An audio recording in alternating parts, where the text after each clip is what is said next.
என் கூட பிறந்தவன், என் தளபதி.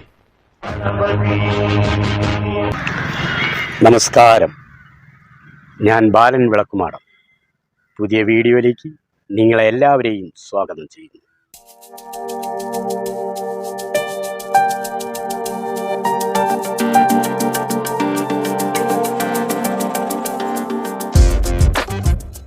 സിനിമാ മേഖലയിൽ ഇപ്പോൾ റിലീസുകളുടെ കാലഘട്ടമാണ്.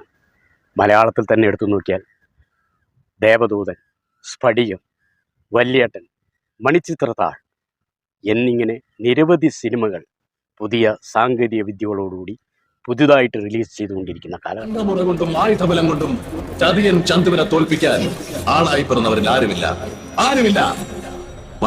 സിനിമ പ്രേമികൾ നെഞ്ചിലേറ്റിയ നിരവധി ചിത്രങ്ങൾ അണിയറയിൽ റിലീസിന് വേണ്ടി ഒരുങ്ങിക്കൊണ്ടിരിക്കുകയാണ്. അതിലെ പ്രധാനപ്പെട്ട ചിത്രമാണ് വടക്കൻ വീരഗാഥ. ആ വടക്കൻ വീരഗാഥയെക്കുറിച്ച് കഴിഞ്ഞ എപ്പിസോഡിൽ നമ്മളിവിടെ കാര്യങ്ങൾ മുഴുവൻ വിവരിച്ചതാണ്. ആ വീഡിയോ നമ്മുടെ ചാനലിലുണ്ട്, താല്പര്യമുള്ളവർക്ക് കാണാം. നിരവധി സിനിമകൾ റിലീസ് ആവുന്നുണ്ടെങ്കിൽ തന്നെ പ്രേക്ഷകർ എല്ലാവരും ആഗ്രഹിക്കുന്ന സിനിമയാണ് സൂപ്പർ സ്റ്റാർ രജനീകാന്തും മെഗാസ്റ്റാർ മമ്മൂട്ടിയും മത്സരിച്ചഭിനയിക്കുന്ന ദളപതി. பழசெல்லாம் மறக்கல, எதையுமே மறக்கல.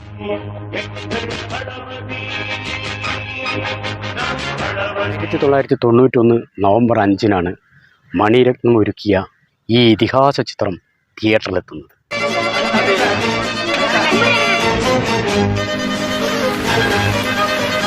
ഏകദേശം 3 കോടി മുതൽ മുടക്കിലാണ് അന്ന് ഈ ചിത്രം നിർമ്മിച്ചത്.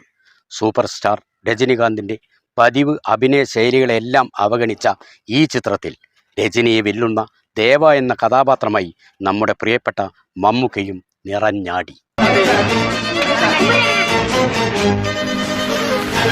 ആ ഇതിഹാസ ചിത്രമിതാ വീണ്ടും നമ്മുടെ മുന്നിലേക്ക് എത്തുന്നു, പുതിയ സാങ്കേതിക മികവുകളോടെ.